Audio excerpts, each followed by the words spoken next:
Assalamualaikum warahmatullahi wabarakatuh. Saya Dwi Pramana Putra dari kelompok S11-3 ingin membahas tentang analisa beban gempa statis ekuivalen dengan SNI 1726 yang mencakup dengan cara baca peta, persamaan-persamaan di SNI 1726 dan penggunaan SAP 2000 dan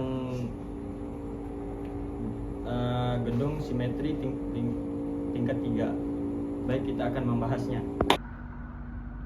Baik, di sini saya akan membahas tentang analisis beban gempa statis ekuivalen SNI 1726. Pemahaman komprehensif mengenai analisis beban gempa berdasarkan SNI 1726 sangat penting bagi desain konstruksi yang andal dan tangguh. Topik-topik kunci seperti cara membaca peta gempa, penggunaan persamaan, geometri, dan simetri gedung akan dibahas secara mendalam.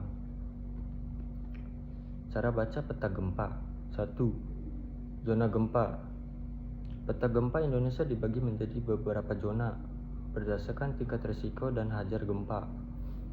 2. Akselerasi tanah. Setiap zona memiliki percepatan tanah yang menjadi acuan dalam perhitungan beban gempa.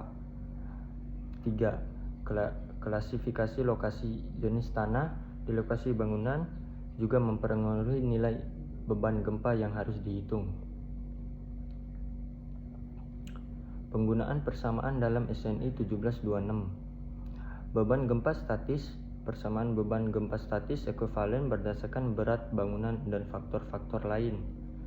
Faktor respon gempa, faktor modifikasi respon, R dalam faktor amplifikasi L mempengaruhi perhitungan beban gempa. Periode alami.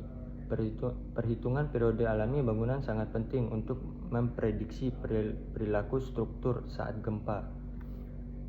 Garis besar langkah-langkah penggunaan SAP 2000. Secara garis besar, langkah-langkah penggunaan SAP 2000 untuk melakukan analisis statik ekuivalen adalah sebagai berikut. A. Menggambarkan geometri struktur, mendefinisikan penampang material dan besarannya, serta melakukan assay penampang dan material tersebut pada program SAP 2000. B. Menentukan W berat lantai tingkat ke I dengan kombinasi pembebanan sama dengan DL plus LLR, atau umumnya diambil LLR sama dengan 0,3 LLL supaya mudah membaca output WI pada shock group zone for some akibat kombinasi pembebanan DL plus 0,3 LL. Sebaiknya dibuat grup nama untuk frame dan join pada setiap tingkat. C. Menginput massa tiap tingkat MI dengan menggunakan join masses dengan membuat rigid floor diaphragma. D. Karena massa tiap tingkat telah diinput dengan menggunakan join mass, maka definisi massa material diubah menjadi 0. Lalu dapat dilakukan analisis dinamik untuk mencari T1. E.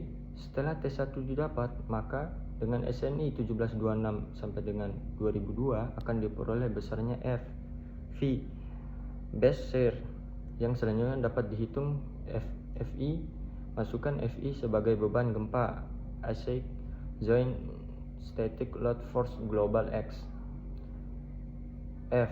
Langkah terakhir yang dapat dilakukan analisis statis biasanya dapat mendesain struktur gedungnya, apakah dengan struktur beton bertulang atau dengan struktur baja. Geometri gedung bebas. Irregularitas horizontal. Bentuk denah bangunan yang tidak simetris dapat menyebabkan irregularitas horizontal.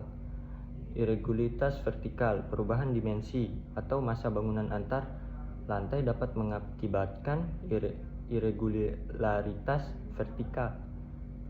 Simpangan antar lantai.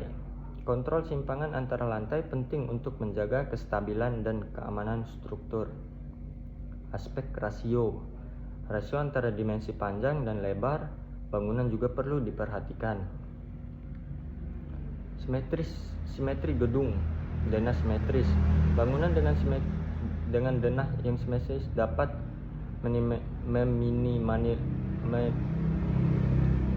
bangunan dengan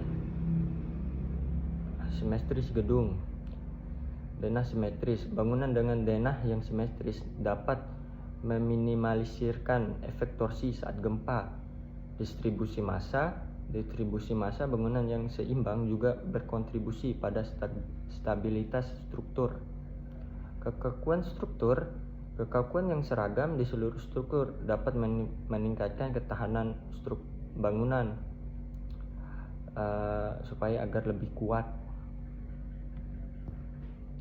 Analisa gedung 3 lantai. Perhitungan berat, menghitung berat total bangunan termasuk beban mati dan beban hidup. 2. Penentuan gaya gempa, menerapkan persamaan beban gempa statis ekuivalen berdasarkan zona gempa. Evaluasi kinerja, menganalisis respon struktur terhadap beban gempa dan memastikan keamanannya. Perhitungan beban gempa. Yang pertama ada faktor zona, menentukan zona gempa berdasarkan peta hazard seismik. 2. Faktor tanah, mengidentifikasi jenis tanah di lokasi bangunan. 3. Faktor respon, menghitung faktor modifikasi respon dan amplifikasi. 4. Beban gempa statis, menerapkan persamaan untuk menghitung beban gempa statis ekuivalen. Jadi kesimpulannya di sini pemahaman yang mendalam mengenai analisis beban gempa statis ekuivalen berdasarkan SNI 1726 sangat penting untuk mendesain bangunan yang tahan gempa dengan mempertimbangkan faktor-faktor seperti zona gempa, jenis tanah, geometri, dan simetri bangunan. Kita dapat memastikan keamanan dan ketahanan struktur saat terjadi gempa. Baik, itu saja presentasi dari saya, Dwi Pramana Putra. Sekian, terima kasih, lebih dan kurangnya mohon maaf. Wabillahi taufiq wal hidayah. Wassalamualaikum warahmatullahi wabarakatuh.